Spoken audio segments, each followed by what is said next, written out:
Now, for many, the legacy of the Vietnam War very much lingers. For an estimated 3 to 4 million, it's the horror of dioxin poisoning. Agent Orange was used by U.S. forces to kill large jungle areas where they believed the Viet Cong was hiding. But the chemicals did much more, causing cancers and birth defects.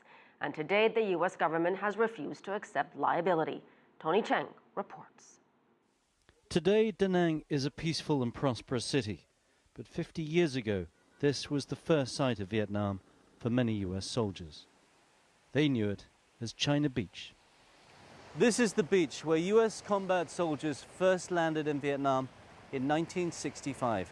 10 years later, they left after a defeat that cost 50,000 lives and would haunt the United States for decades. But despite the bitter memories, many American soldiers are now returning to Vietnam. Chuck and Doc, both former American soldiers, were apprehensive about coming back. But to their surprise, they found themselves welcomed. Doc now visits every year, and Chuck has moved to Vietnam. They're both regular visitors at this school for children with disabilities caused by Agent Orange poisoning. They say they feel an obligation to help. Their ability to learn is hampered, I think, to a certain extent. These children are the lucky few. Most don't get the sort of education or specialist care. During the years of the war, chemical weapons were deployed in Vietnam by the United States. Defoliants were sprayed on the jungles, including Agent Orange, in total 20 million gallons.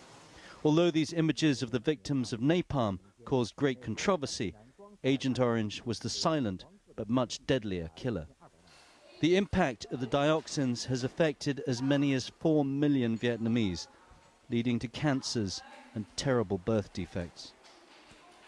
Mrs. Tay had no idea her son was sick, but by the age of 13, it became apparent something was very wrong.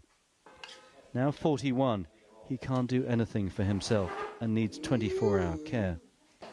His sister is 3 years younger. Her symptoms have followed the course of her brother, and she knows when she sees him, she's looking at the fate that awaits her. Their mother wishes the US government would acknowledge the damage Agent Orange has caused and offer some sort of help. I'm old, and day by day I see my son and daughter suffering from the effects. I need them to give us money so I can get someone to help look after them. I'm 77 years old and weak, and in the future, I can't look after them. That is tragically not a problem Chuck has to worry about. He's seen a number of the children he's worked with suddenly pass away.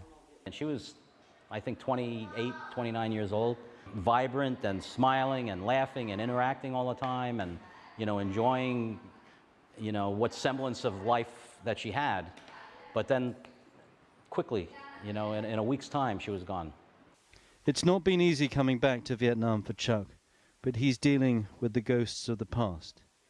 He wishes the US government would do the same. They've got an obligation to resolve the issues that they caused in Vietnam, vis-a-vis the Agent Orange issue as well as unexploded ordnance. We, the American military, did what you see here. I mean, it's because of us that all of these kids and all of the Vietnamese people suffer. Tony Cheng, CCTV, Central Vietnam. If you like what you just saw, follow us on social media and visit our website, cctv-america.com.